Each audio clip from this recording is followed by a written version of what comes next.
आज़ादी बचाओ news channel में सभी दर्शकों का स्वागत है। झगड़े में महिला को पीट कर किया घायल, 12 दिनों बाद महिला की मौत। 2 दिन से परिवार वाले पुलिस से कर रहे हैं आरोपियों पर कार्रवाई करने की मांग।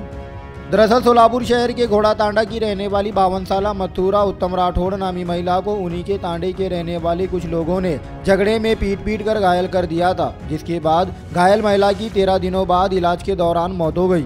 लेकिन परिवार वाले प्रेत अपने कब्जे में लेने से इनकार कर 2 दिन से अस्पताल के बाहर ही बैठे रहे और पुलिस से मांग की कि पीटने वालों के खिलाफ मर्डर का मामला दर्ज किया जाए। माझं नाव पिंकू संतोष चव्हाण आहे माझं नाव आणि मी राहणार घोडातांडा आहे। माझ्या घरा शेजारी तुळशीराम ठाकूर राठोड व राहुल गणेश चव्हाण विजू ठाकूर यांची भांडणं होत होती।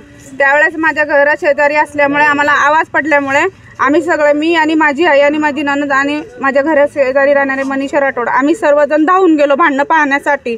त्यावेळेस तुळशीराम ठाकूर राठोड यांनी माझ्या आईला आम्हाला सर्वांना शिव्या दिल्या, तुम्ही इथनं जाता का नाही, तुमचं जीवे मारतो, तुम्हाला खल्लास करतो म्हणून अशी धमकी दिली। त्यावेळेस विजू ठाकूर राठोड यांनी म्हणले की नाही हे लोक असे नाही समजणार, ह्यांना चांगलं दाखवावं लागतंय म्हणून त्यांनी माझ्या आईचे केस वडले आणि जमिनीवर पाडले आणि रॉडनी मारहाण केले। कुठं मारहाण केलं होतं अंगाला? त्यांच्या पायाच्या उजव्या साईडचा खुबा तुटलेला आहे आणि उजव्या साईडचा हात तुटलेला आहे आणि ते आयसीयू मध्ये 14 दिवस होते सोलापूर रुग्णालयात आणि आता 2 दिवस झालं त्यांचं डेथ झालेलं आहे। मी सारखं पोलीस चौकीला जाते तर पोलीस लोक म्हणतात तुम्ही डेड बॉडी जाळा, त्याच्यानंतर आम्ही तुमची कारवाई करू। मग विजापूर नाका पोलीस स्टेशन येते, माझा 2 वेळा मी अर्ज जाऊन दिला तरी त्यांनी एकदा सुद्धा त्यांचा जबाब घ्यायला आले नाही।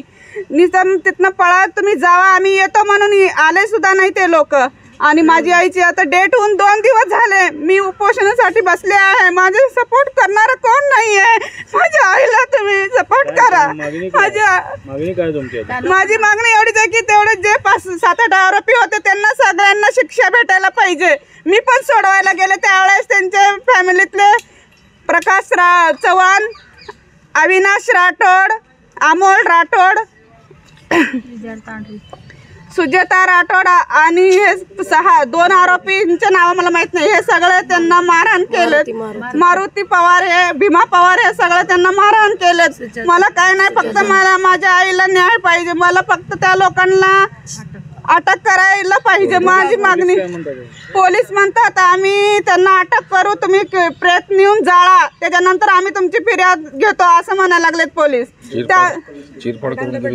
चीरफाड केले तर त्यांचा रिपोर्ट अजून आलेला नाहीये। त्यांनी म्हणतात तुम्ही पहिला त्यांना जाळा, आम्ही तुमची नोंद नंतर घेतो असे म्हणून म्हणायला लागलेत। मी एकटे असल्यामुळे मी मजबूर आहे, मला सर्वांची गरज आहे तुमच्या सपोर्टची, मला मदत करा तुम्ही। माझ्या आईला खूप गंभीर 14 दिवस त्यांनी आयसीयू मध्ये होते आणि त्यांना तुम्ही सपोर्ट करा सर, माझी एवढीच विनंती आहे तुम्हाला। आणि माझी आई माझा उजवा हात होता सर, कसे माझा भाऊ 5-6 वर्ष झालं माझ्या आईला सोडून गेलता आणि माझी आई माझ्या भावाचे 3 लेकरं पाळत होते सर त्यांनी, तर त्यात एक 10 वर्षाचा मुलगा अपंग आहे सर। तुम्ही त्याची सुद्धा तुम्ही बघू शकता माझ्या घरची परिस्थिती। त्या लोकांनी त्या लेकरांना सुद्धा अनाथ केलेला आहे। मला काय नाही म्हणायचं, फक्त त्या लोकांना